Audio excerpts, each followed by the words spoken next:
Powered by Riverside FM.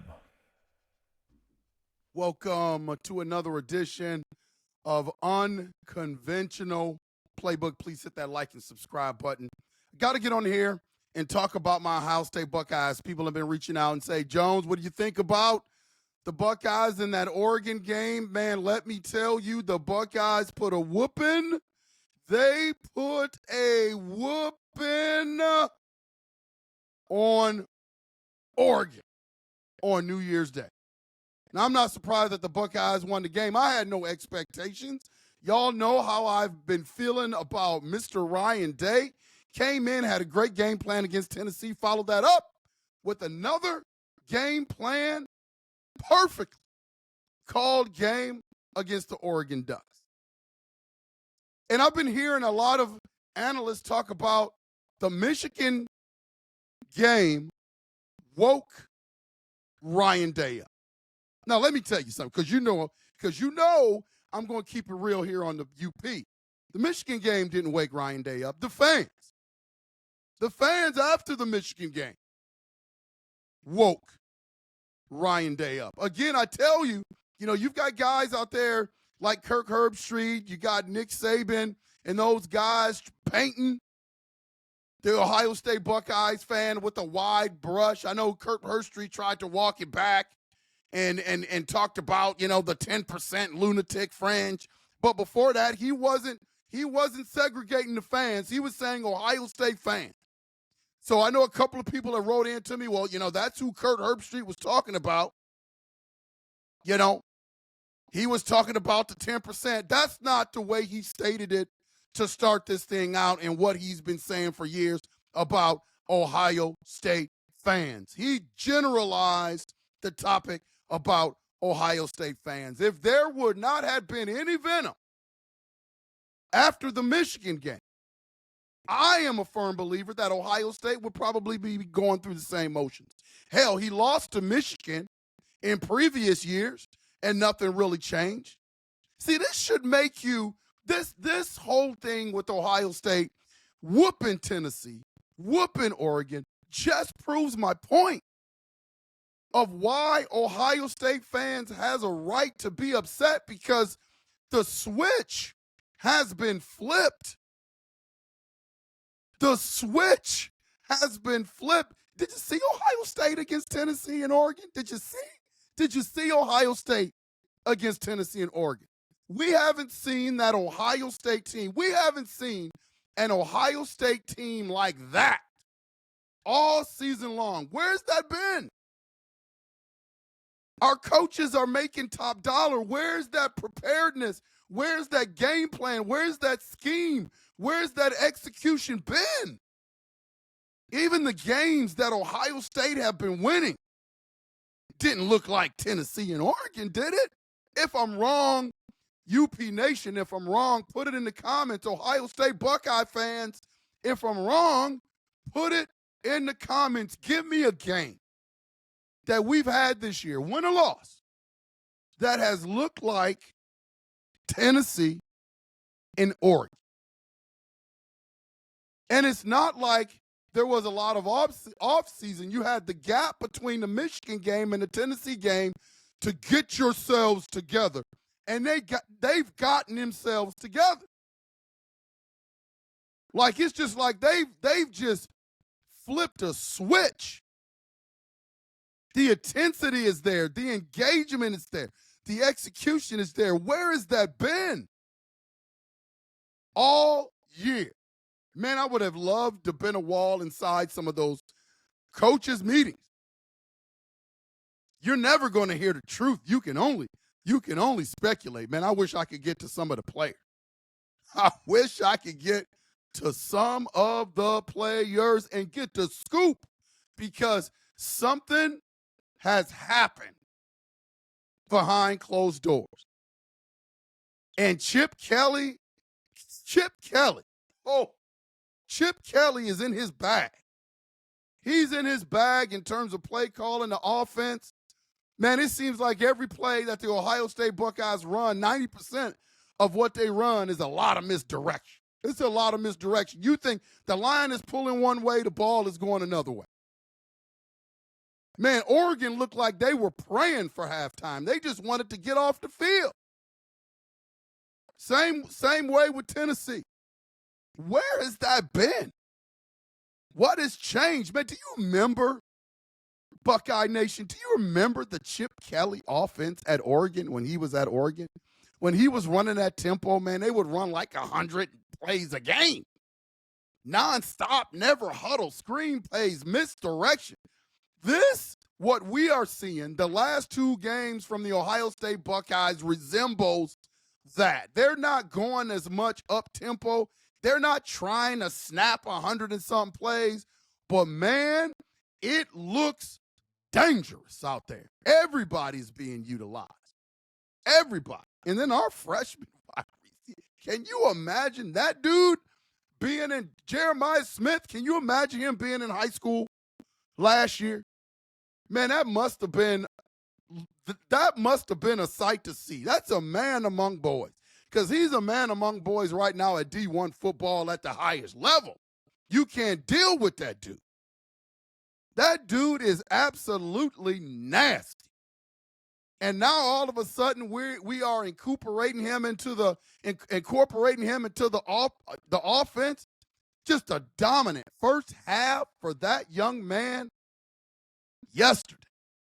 The Ohio State Buckeyes are nasty. And this is why when people look at our fan base is very knowledgeable. You guys out there that's listening to me that follows the Ohio State Buckeyes, I know how knowledgeable of a fan base you are. I'm not going to let people just stroke us with a broad brush and say we're lunatics, the lunatic fringe. I'm not going to accept that.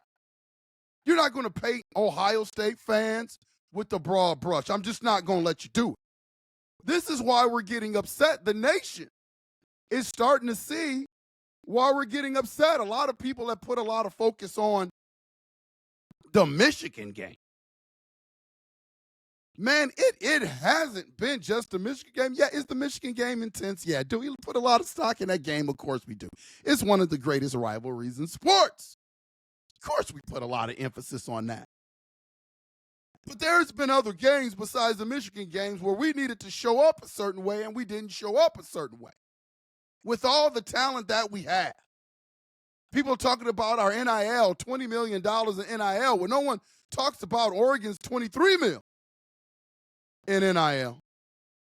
There's a chance that if Georgia beats Notre Dame, that all Final Four teams will be over $20 million in NIL money.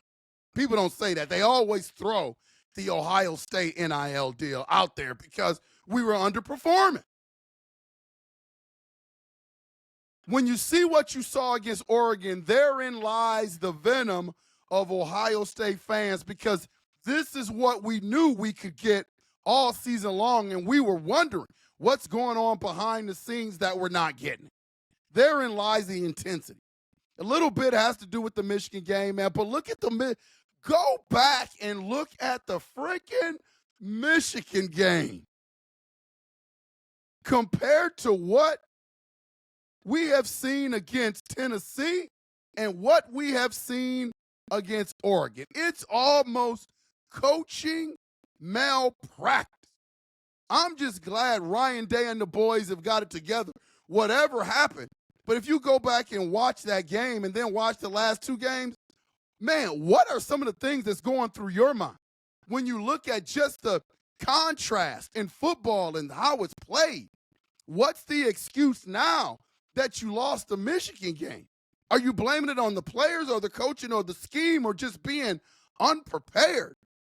Like, if you're an Ohio State fan, how can you watch the contrast in play and not be upset about it, and not be a little intense about it, and hold the coaches accountable about it? Like, how can you do that?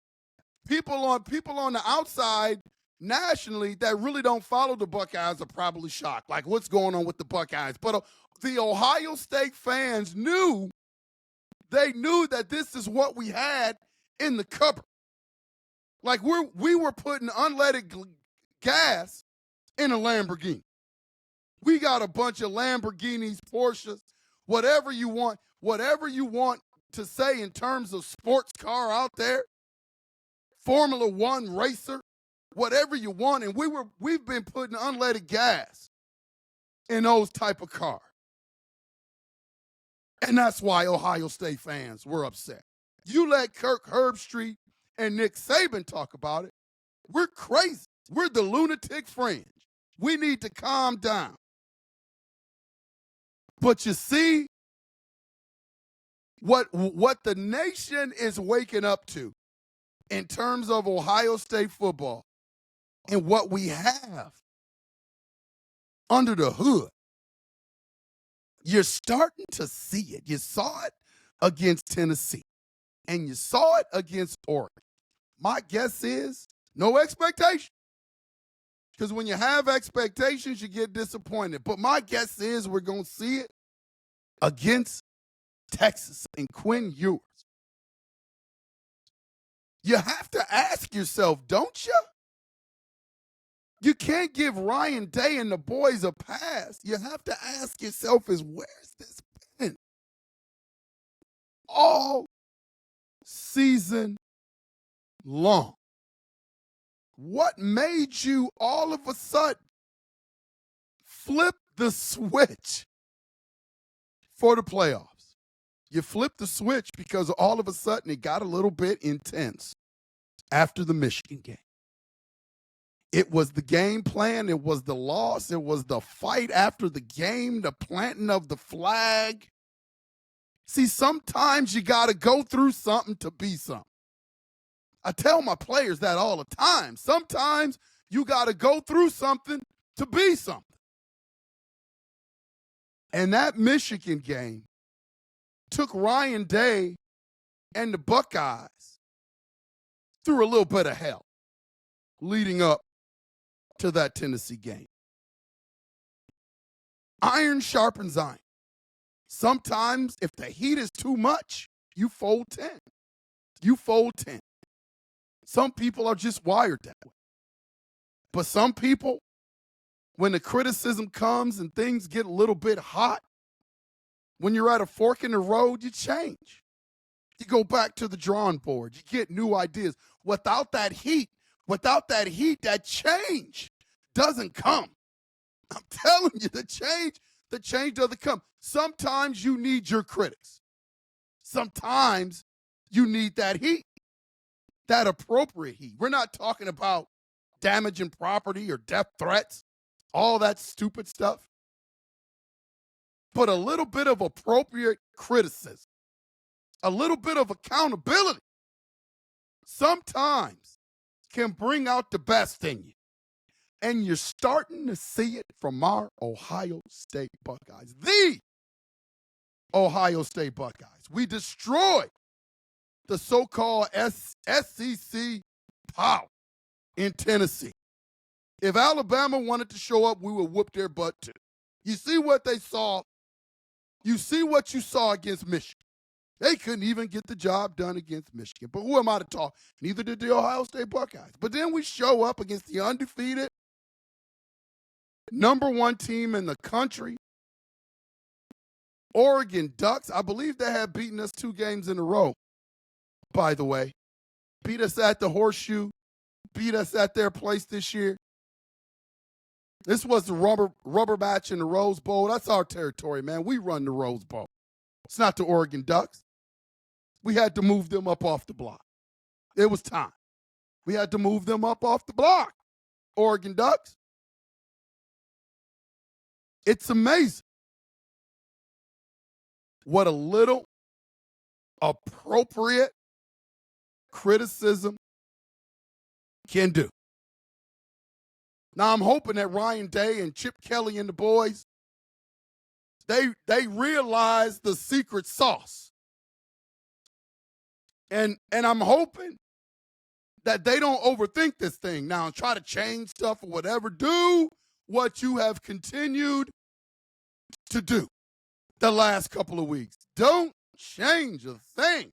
Obviously, you got to tweak because of personnel and Texas and their personnel and Quinn Ewers and all that kind of stuff. But when you go into the lab this week and you're getting ready for Texas, whatever you've been doing for the past couple of weeks, you gotta continue to stir the brew, man. You gotta continue to stir the brew. Because if you do that, Texas, hook 'em horns, hook 'em horns, don't stand a chance. And then we're on to the national championship. And I'm telling you right now, man. I'm telling you right now. Penn State, they better be, Penn State better be happy with where they are because they don't want to show up in that championship game. I want Coach Smart and the Georgia Bulldogs. That's who I want. I want to exercise all the demons. We can't get Michigan this year, but we'll save that to next year. I want to exercise all of the demons from the past. We got rid of Oregon. We dismantled an SEC team. And now we got the king of the hill in Georgia in the SEC. I want them. It's time that we move them up off the block. It's that time, the Ohio State fan.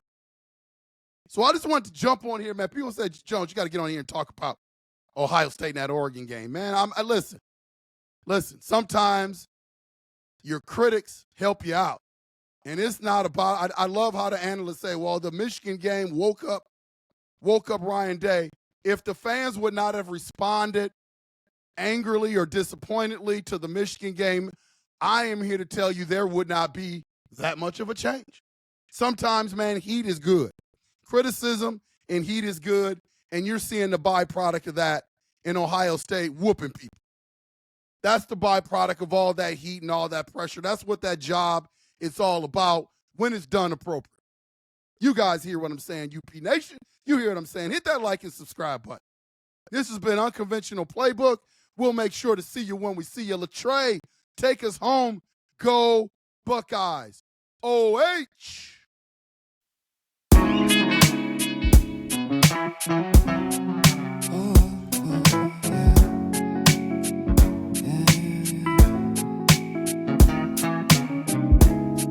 I don't know who I am. Can I say I'm a man? Am I losing my mind? Am I wasting my time? Do I know who I am?